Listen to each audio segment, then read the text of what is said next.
We got somebody waving to you from way in the back, Serai, and so she remembers you. I think you were there the first time. Great. Okay.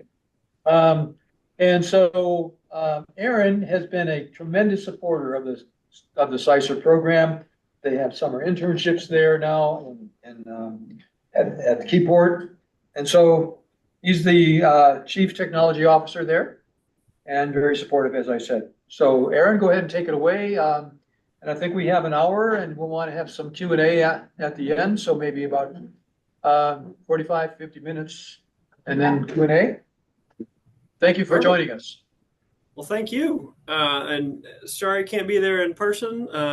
Would love to, but as you may know, our current events right now, not able to travel to visit with you, but hopefully sometime in the future. So really excited to see everybody here. This has been a program we've been involved with for a number of years, as Bertie mentioned, and it's done great things for us at Keyport. I think it does a lot of good things for you guys as students as well. So I'm glad to see everybody there participating. So what I'm going to do today, I'm going to try to do three things.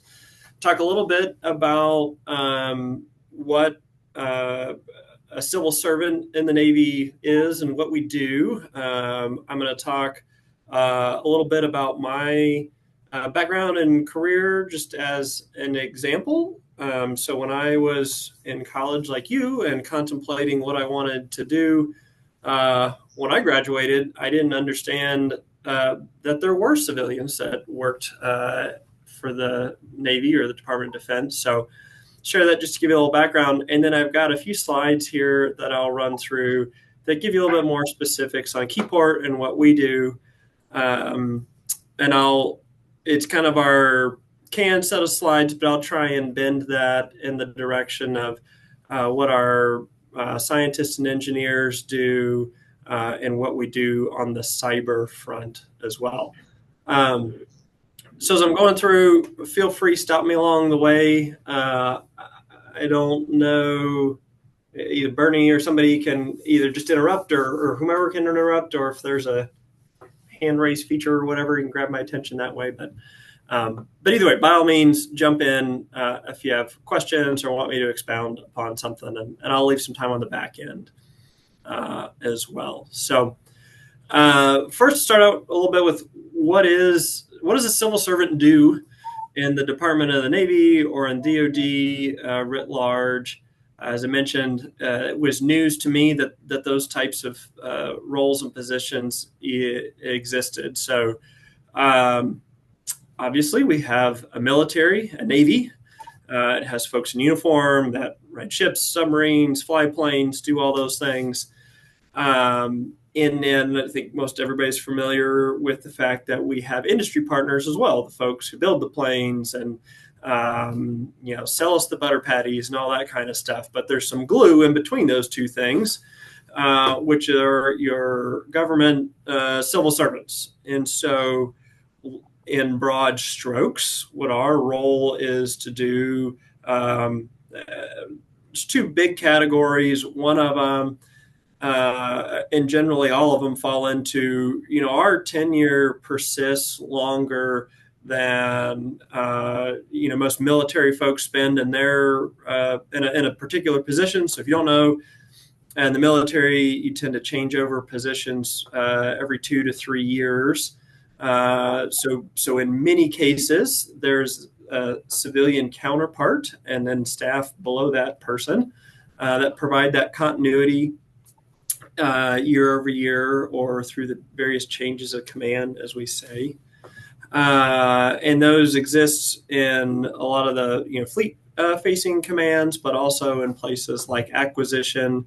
So acquisition being that group of people that takes the money from Congress, matches it up against a requirement, and then goes and buys the ship or the submarine or the plane or whatever it is the sailors need in our case. And then the other thing we do is we provide technical expertise. And when I say we, then really talking about warfare centers, which are the labs for the Navy. So that's what our main role is, providing technical expertise. We provide technical expertise to the fleet directly. So if they've got a tool or a capability or run into something new or run into a problem, we know the system or the hardware that they're using backwards and forwards and inside out. We can say, hey, this is how you fix your problem, or hey, you have this new problem. You can use some existing tools or capability that you have, maybe in a different way to solve that. And then when it comes time to purchasing something new or developing a new system, a lot of what we do is work with the fleet to really take their operational needs. So they need to get a bunch of sailors in a ship from A to B, or they need to fly a plane and complete this mission. We help turn those into specifications. We help identify the technologies that can help fit that or solve that need and marry those things together. So providing technical expertise directly to the fleet and then also to the acquisition community. Those are the two main roles that we have as civil servants in the Navy, working very closely with the fleet themselves, the sailors, also with industry, academia, small businesses, all those sorts of things to understand what's going on out there in the world that may help us. And so a little bit of my background, as I mentioned, I didn't know anything about the Navy until really I started here. So I graduated my bachelor's from Montana State University. And at the time knew nothing about the Navy, but went to the career fair, met some folks who were from Keyport, and then another command nearby, another installation nearby is the Puget Sound Naval Shipyard. I've met some of those folks, said, oh, this is kind of interesting. And they had some slots to interview, and the rest is history. Worked out really well and have enjoyed it. I have done everything from supporting major acquisitions. So, $1 billion equipment contract for, so if you've seen, I don't know, any Navy movie where they're in the command center of a ship or a submarine, you see sailors sitting at a console with glass and the keyboard and whatnot. I help buy all those things and to go in the ships and submarines. And then what you don't see is all the racks of processors that are locked up somewhere else. Did that for a while. Worked on a repair line for big pumps and valves on submarines. So you think about submarines driving along and it wants to maneuver up and down. It's got big planes that it uses to maneuver. So the pumps that work and the valves that work those hydraulics. I was the engineer that oversaw a repair line for those. That stuff was fun, but I was more interested in research. So I did a little bit of internally funded research here at Keyport. Looked at using acoustic waves in plates to identify damage in plates. So think of a composite plate, if it's got some damage inside, debonding between two of the layers that you can't see, being able to find that by sonifying it with acoustics and measuring that. And I liked it a lot. So I went back to school. I actually, before that, I had gone back to school at Purdue for my master's, and then that was kind of nights and weekends. And then I went back full time as an in-residence student at Georgia Tech. So takeaway there, if you're interested in continuing on to graduate school, but not right away, certainly that's a thing that your employer and Keyport, if you come to Keyport, can certainly support you in. Came back, did a little research at Keyport, looking at how acoustic waves couple with optical fibers when they're used as acoustic receivers. You can use an optical fiber as an acoustic receiver. So did some research there, and pretty much since then have been here as the Chief Technology Officer at Keyport. So as CTO, my job really revolves around making sure we're developing and maintaining our technical capabilities so that we can support the fleet and we can support acquisition. So what does that mean? It means I run our internal research and development program, which we call NICE, Naval Innovative Science and Engineering. do a lot of our university outreach, both a little bit on the recruiting side, but more focused on engaging with faculty in their labs on areas of technical need that we have. My office does a lot of the outreach to small businesses and entrepreneurs to help understand, where the market's going, what technologies are coming up in the world. And then a lot of our K through 12 science, technology, engineering, and math outreach and education. So we're out in the schools. We probably have somebody in the schools almost every day of the school year. Maybe not quite every day, but almost every day, working with students at all levels to help inspire them to be interested in science, technology, engineering, math. Those are really big. Our lab and all of the other labs we work with are really underpinned by those. So that's kind of a day in the life or a short history of my career here at Keyport. Almost 18 years of it now. So some things to highlight there. Like I say, I didn't know what I wanted to do when I graduated college, so it was nice. I worked in kind of the acquisition, big systems design area for a while. It was fun, but not something I wanted to do long term. I worked on hardware down on the repair line. Also really interesting. A lot of good work down there. Enjoyed working in the shops and with the technicians, but that kind of ran its course, and then decided I wanted to get into research. And not only was able to do that, but was supported in going back to school to really enable me to do that work. So you can kind of span a whole range of activities as a scientist or engineer or mathematician here at Keyport, or at any of the other labs with the Navy for that matter, or across the DoD.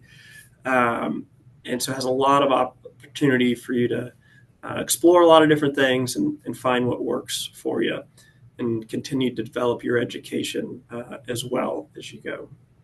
So with that, unless there's any questions or comments at that phase, I will share my screen, I think. Here we go.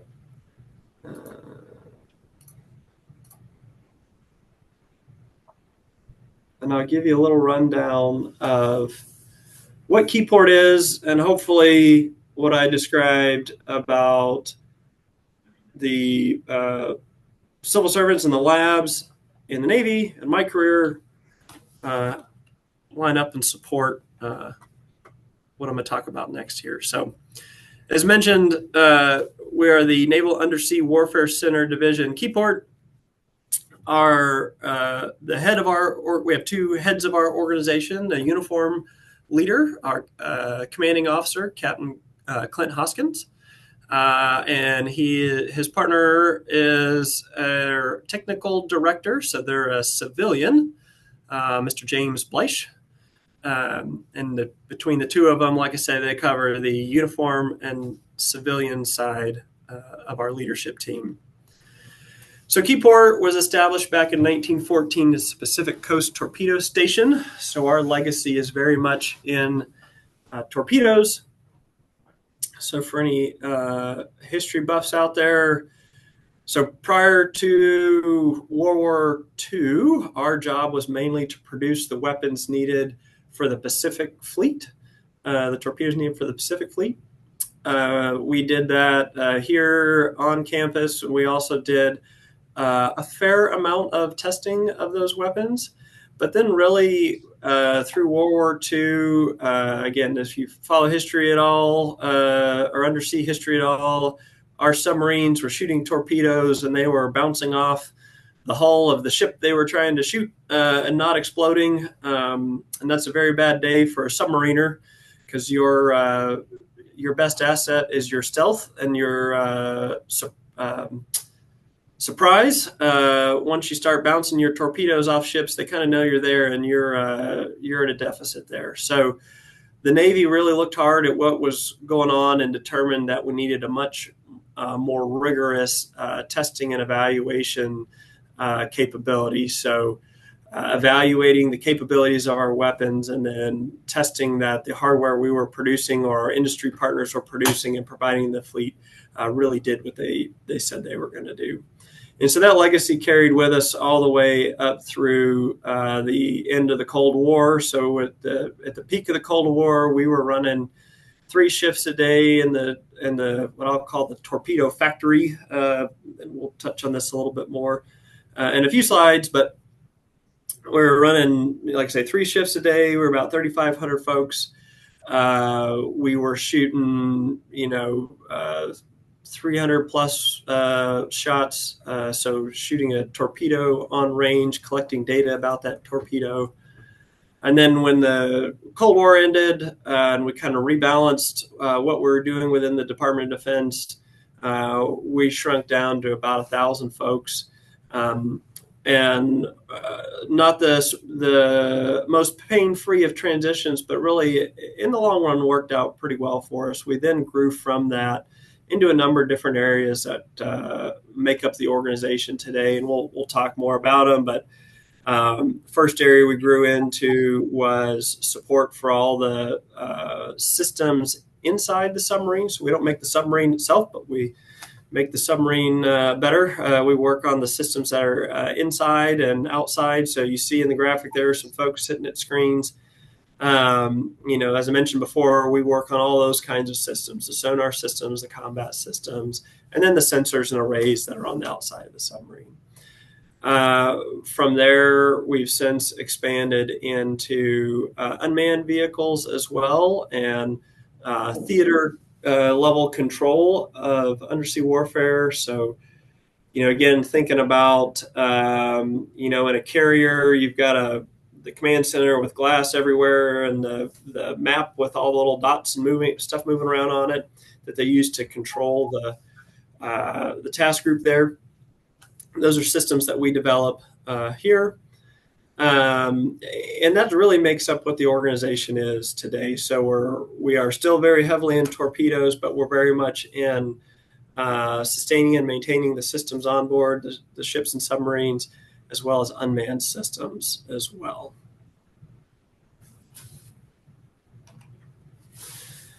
So we are a global organization.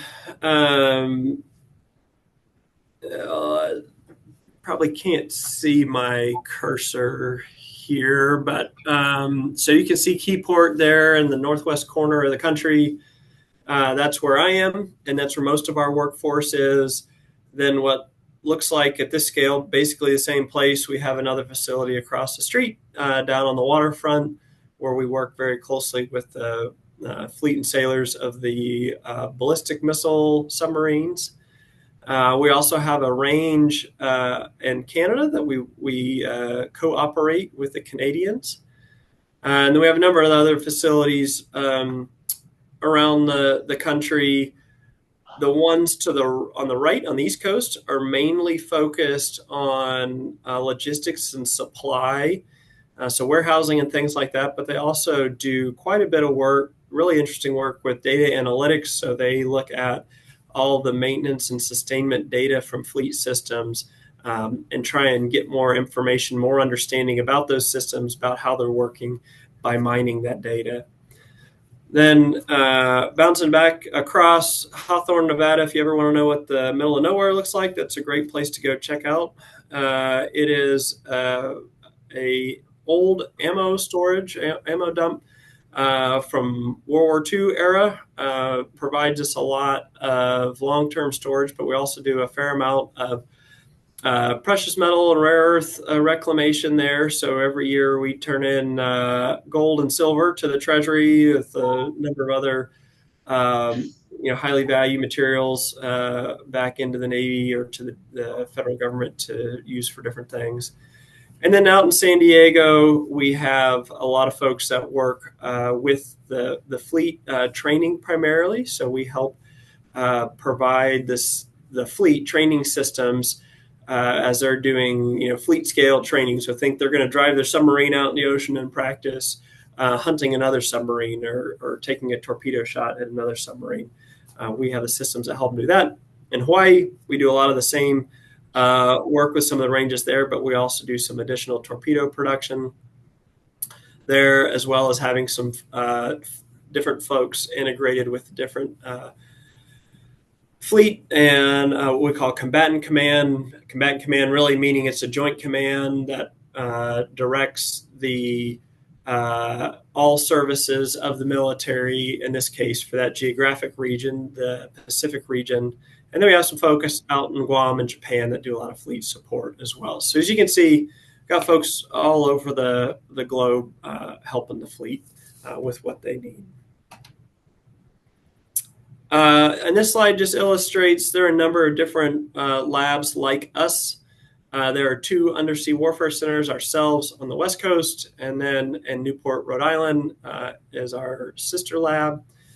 This graphic shows 8 other labs as well as our headquarters, in addition to the 8 here that are surface warfare centers. There are 2 air warfare centers and 2 information warfare centers. Information warfare centers being ones that do all the communications systems. So think satellites and radio communications, etc.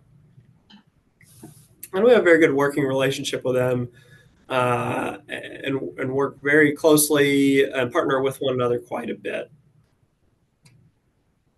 Just a quick note on our size. So I guess this slide's a bit dated now. So we're roughly, I think, 2,500 or 2,400 folks now. And we'll probably stay that size for the near future. We're of that, about 600 or so of us are scientists and engineers. The other work in different areas of logistics, the shops. We operate some at-sea ranges, so the deckhands and captains and officers on the ships. And most of those are located here in Washington State. And then I think it's about 2,000 of us or a little less. The rest are scattered at all those other locations you saw. One of the things we've been working pretty hard on is rebalancing our workforce, our scientists and engineers, and their advanced degrees. So we've been working a lot and have grown our PhDs from what was, I think, 5 or 6, about 8 years ago to about 27 now. And we've got a fair amount more that we're supporting that are in school now. So pushing that up to around probably close to 40 by the time all those graduate. So that's been a big point of emphasis for us. Masters as well. Similar increases there on a percentage basis, not quite as high, but also supporting there. Because one of the things that's really important for us is that we understand the basic fundamentals of the science behind the systems that we're developing and testing and evaluating and providing out to the fleet. So we've really worked on trying to get folks in key areas that have the fundamental understanding of the physics or science behind those. To include, we have a number of folks in school and some just about to graduate their PhDs in areas of cybersecurity or adjacent to cybersecurity. John Diaz, who's on with us, being one of those folks. So I'll touch on here over the next couple slides some of the different areas we worked. I've given some of the history there, but we'll dive into these just a little bit more. I'll try and focus here on some of the more sciencey parts of these, more developmental parts of these areas.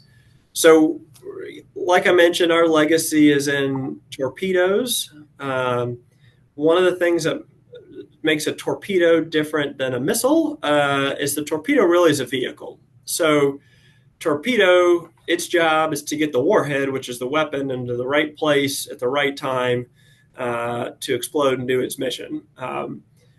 But to train and test with these, if you were to go onto an air training range, and you're going to do some air to surface weapons training, or even air to air, you're going to fire a real live missile at something, a drone or a target on the ground, and it's going to explode and that missile goes away.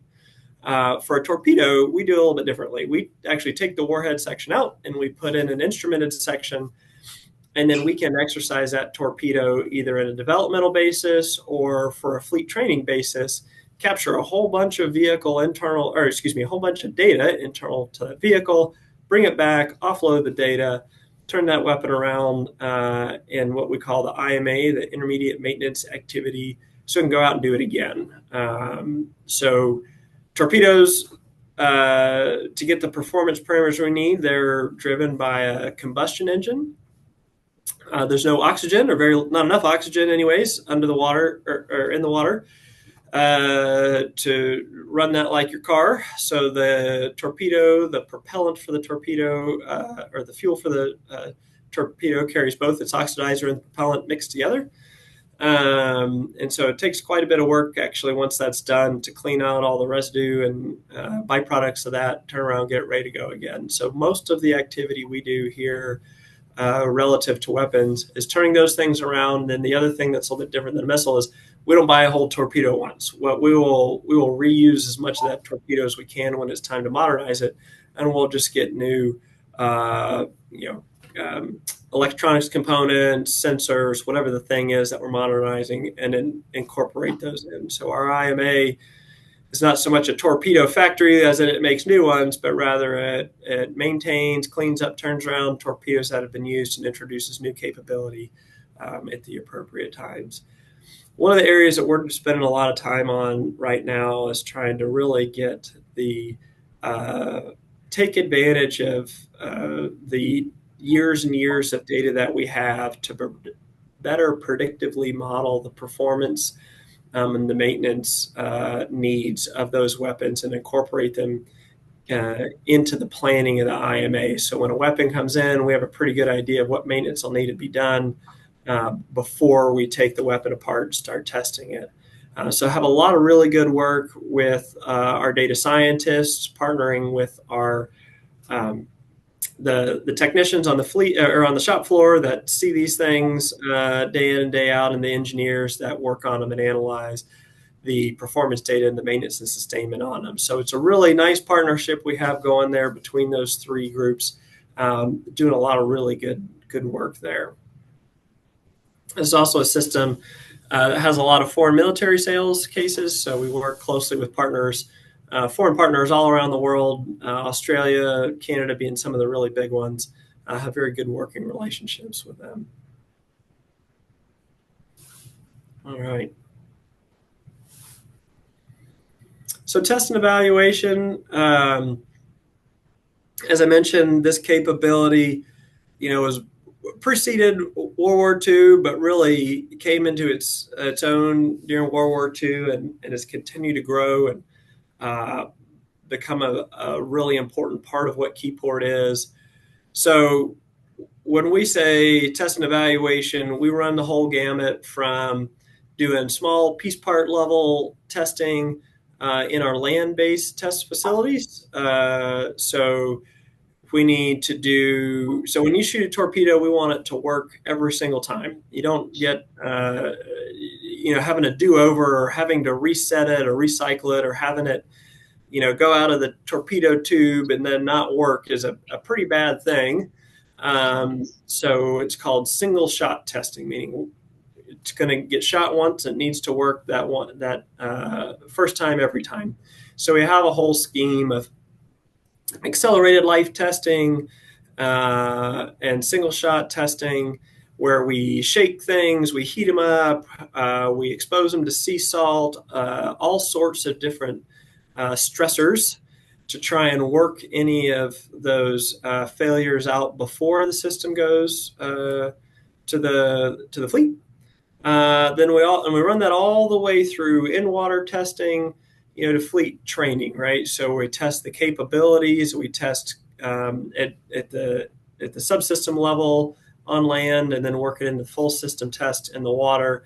And then we're out with the fleet helping them train and make sure they're proficient as well. So do all that in-water work.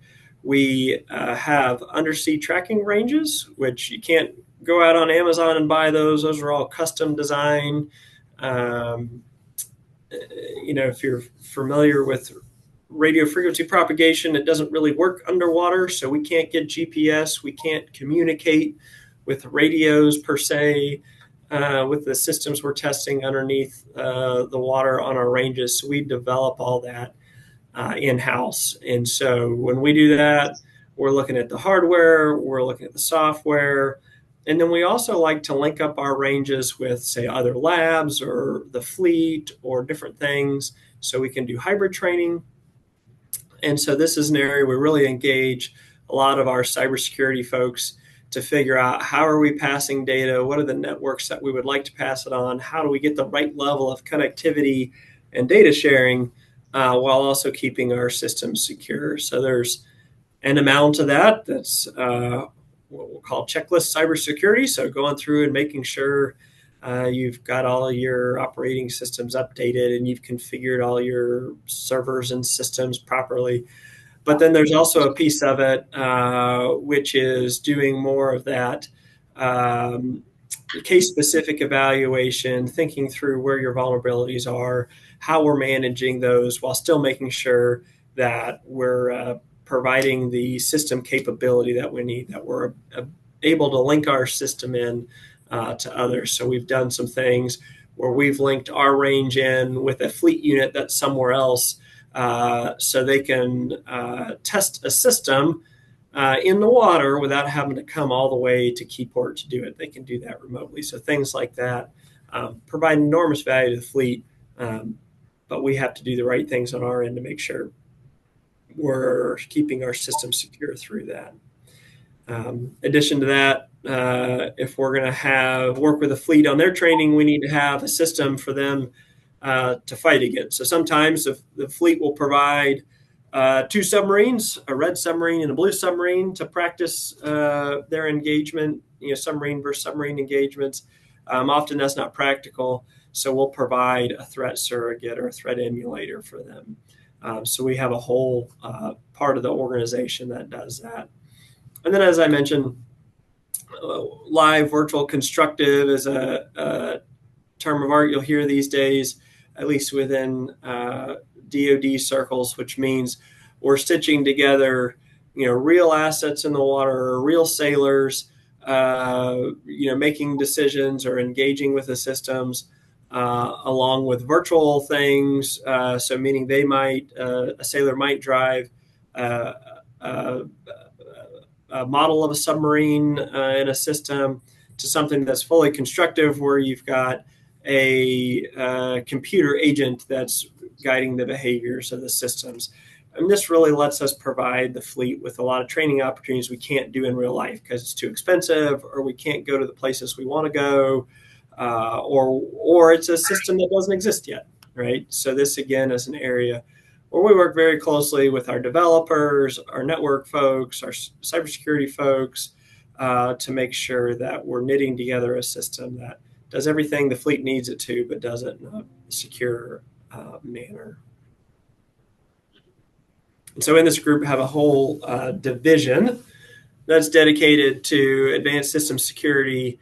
It includes everything from software cybersecurity to cyber physical, firmware, everything in between. Our main bread and butter is in that cyber physical firmware. We do some software, but that's probably not our area of greatest expertise. And then we do quite a bit of network security as well. So I have a lot of folks that work in those areas. Like I say, both doing some of that, are we complying with the guidance on cybersecurity, but then also how are we analyzing and being thoughtful in what our vulnerabilities are and how we're managing those. So I talked about our ranges. I won't spend a lot of time here other than to say we've got 4 different ranges that span kind of a crawl, walk, run with scissors type capability. So right out, my front door here is our Keyport range. It's pretty small, pretty shallow, but it's a good place to go put something in the water before a big event, make sure everything works, do any sort of calibration runs, things like that. Across the peninsula from us, we have Dabob and Hood Canals. That's an instrumented range. We have a pretty, relatively speaking, large uninstrumented area as well. We use this area a lot for UUVs and also some very specific weapons testing.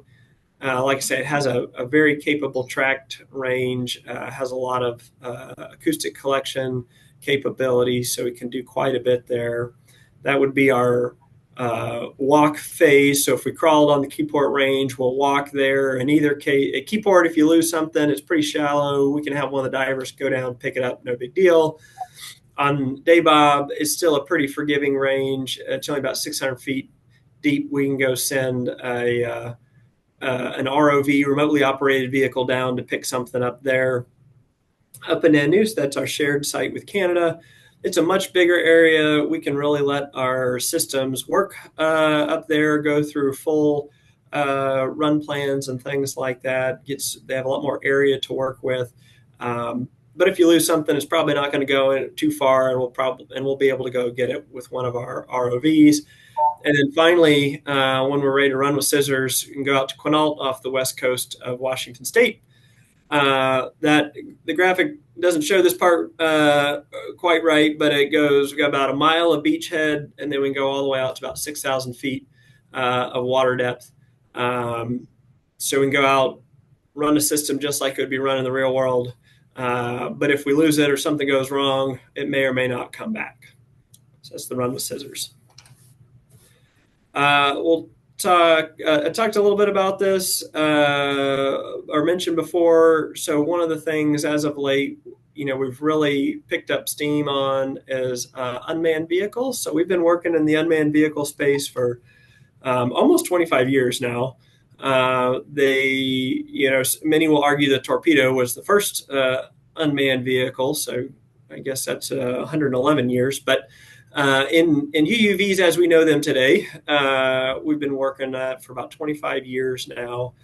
Our big role here is taking the platforms that are developed out in industry, or originally were coming out of academia, but now predominantly out of industry, integrating, software payloads, software algorithms, autonomy algorithms, integrating sensors and other payloads, and turning them into a fleet capability, right? So it's a pretty cool toy as just a vehicle, but until you put the systems and the software and the payloads and things so that it can go do an intelligence mission, a surveillance mission, reconnaissance mission, something like that, it doesn't really provide fleet capability. And one of the unique things about Keyport is the sailors that operate these vehicles, or one group of the one branch of the Navy that operates EVs, is located here on base with us. So this is kind of one of those neat areas where we get to work with academia and small businesses and large businesses and the fleet, and help pull the best of each of those worlds together and provide the fleet some capability.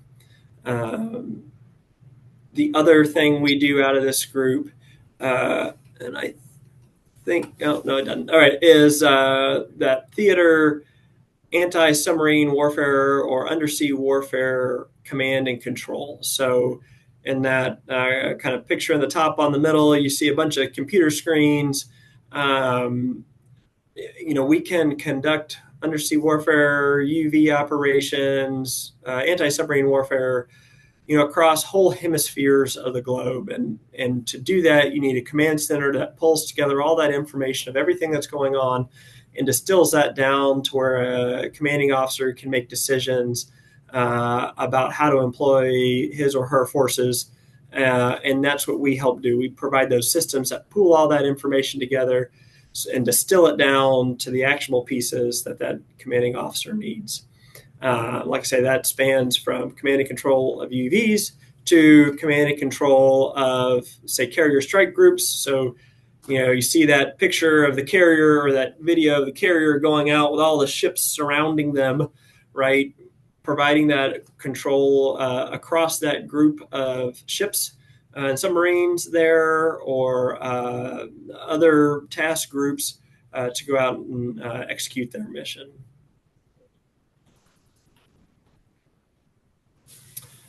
One of the other big areas we have, as mentioned, is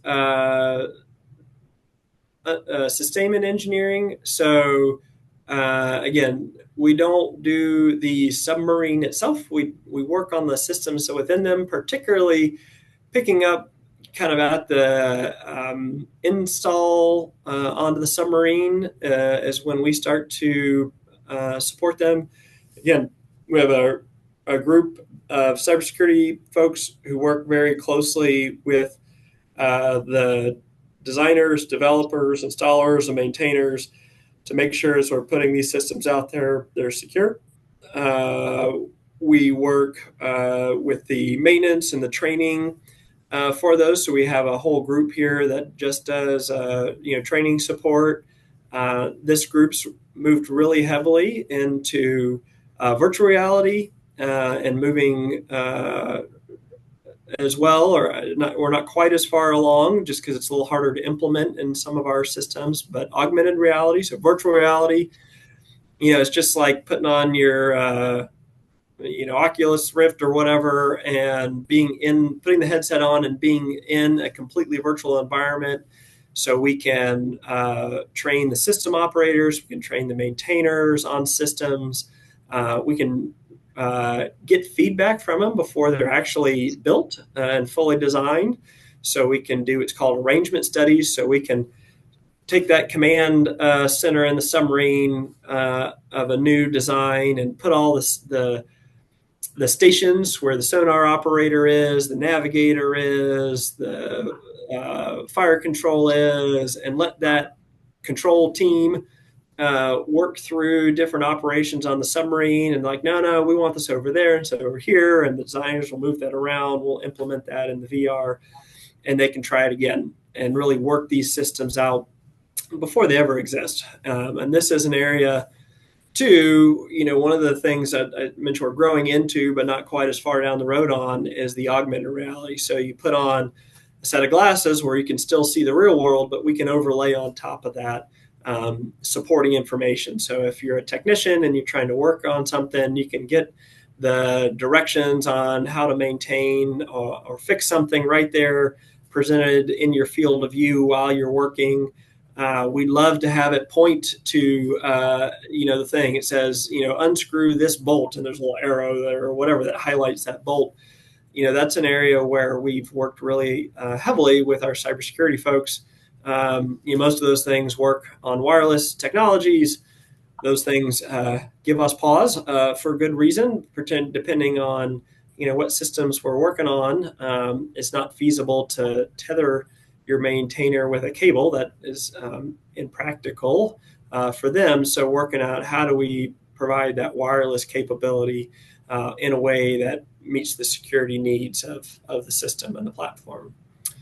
We also do a lot with, I'll say, large data analysis. As I mentioned earlier, this group local here and a group, the NUWC Logistics Center in Pennsylvania and in Maine, work to aggregate large volumes of data and trying to identify trends and be proactive in how we're managing our systems. That could be from predicting part failure, but a really big one for us that we've done a lot of work in is predicting technology obsolescence. So when a vendor will stop supporting a technology.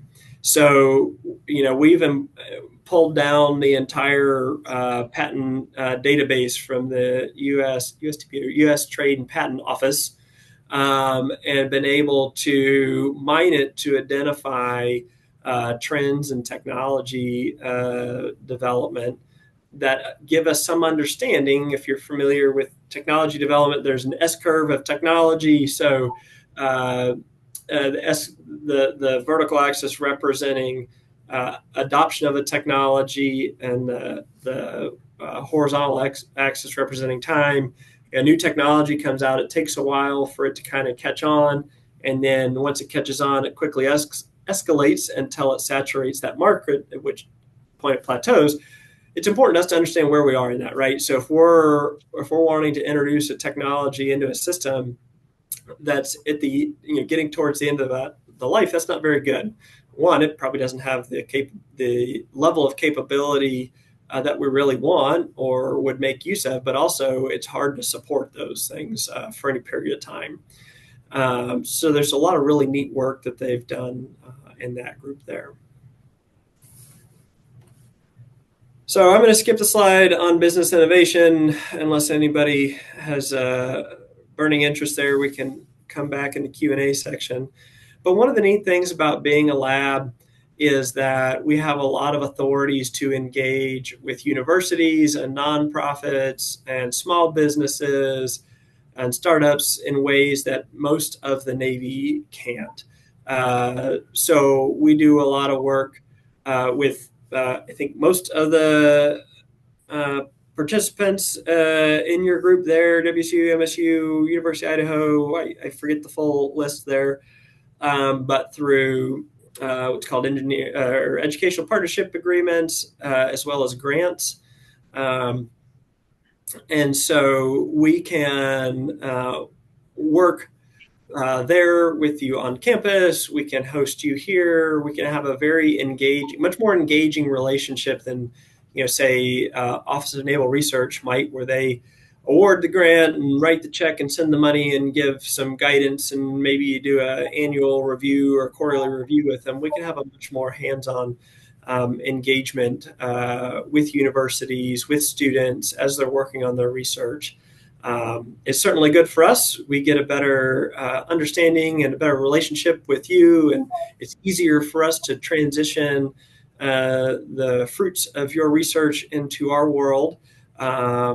It's a really good hiring avenue for us, so it's nice that we get to build some relationship with you students, and we both know each other a bit before we have to make hiring decisions. And so this has been a really good tool, and we've really enjoyed working with the teams there at the universities. As I mentioned, do a lot of engagement at the grade school level. So if any of you are from the Kitsap Peninsula area, hopefully you've bumped into us before at your school doing, STEM activities, robotics activities, all sorts of things there.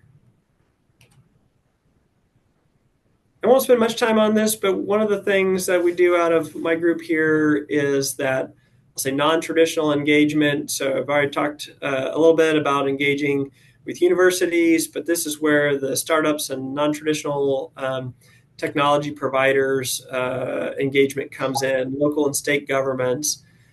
So really trying to work collaboratively across the region. So in Washington State, for example, there's a big interest at the state government level in maritime technologies. So we partner there. We partner with Western Washington University here, for example, has a big interest in cybersecurity as well.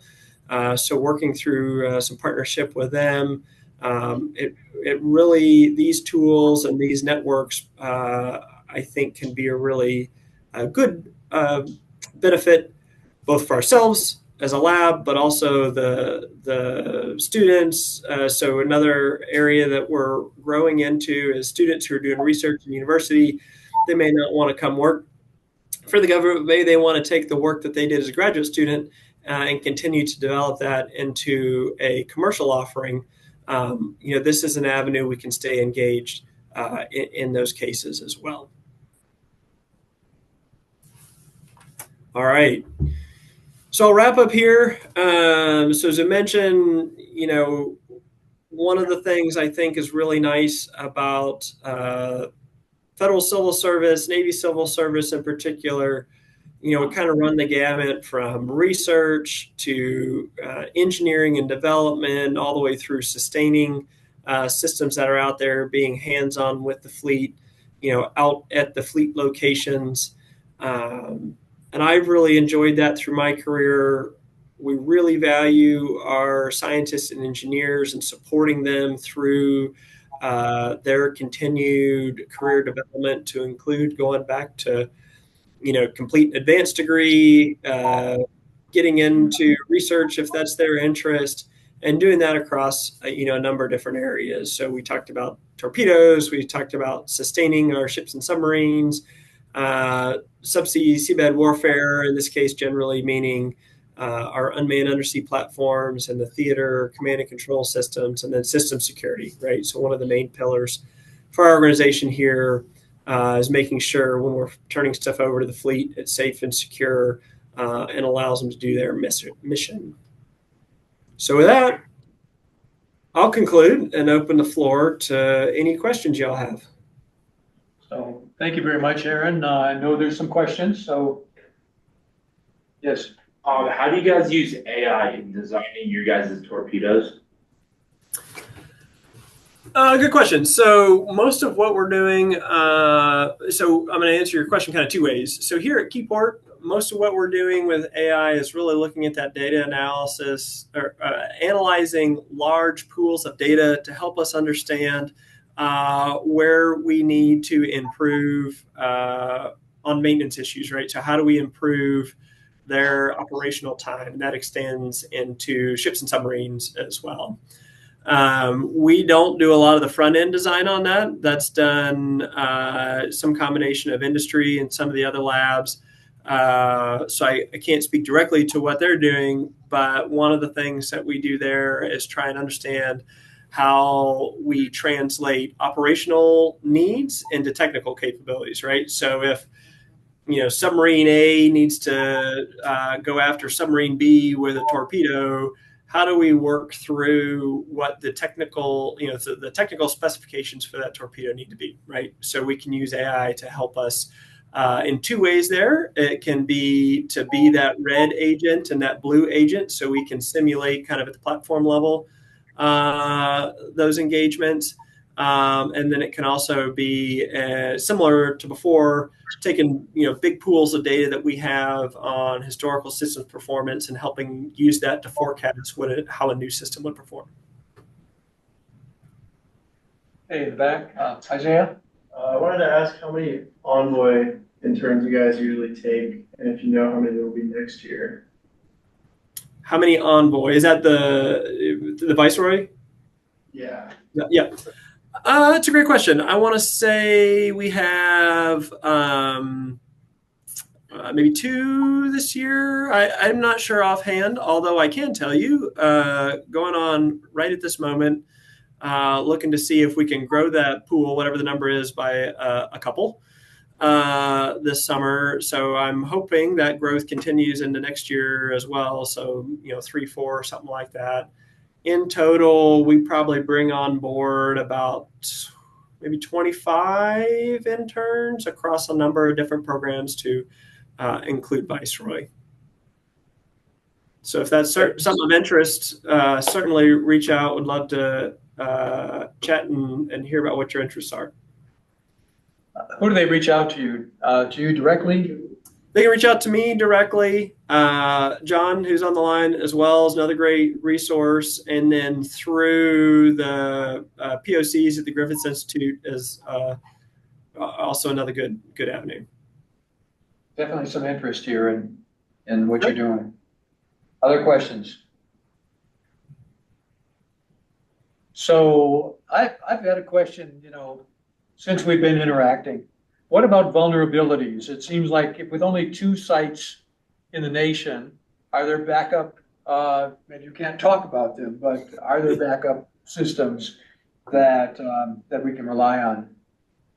Sure. Well, great question. And you're right. I can answer some parts and be less probably specific in other parts, but no, in general, we have continuity of operations, so COOP is what they call it, plans, as all operational facilities do. And we work through those at different level of exercises, throughout, the year. And then, just like at your house, when the power goes out or the network internet service goes down or something like that, we get unplanned opportunities to practice all that stuff. So certainly we work pretty hard to ensure we have redundancy and resilience and can meet our mission for the fleet, independent of some of those externalities. Okay, thank you very much. Let's give Aaron a big hand. Thank All you, right. Aaron. I'm a bit late for your talk. There was something else I had to go to, but thank you very much. And there are 3 envoys coming your way. John Dice knows from WSU this summer. Perfect. So, yeah, thank you very much. Great. Well, thank you. And I appreciate your time this afternoon and hope you enjoy the rest of your week there. Thank you very much. Thank you. Bye.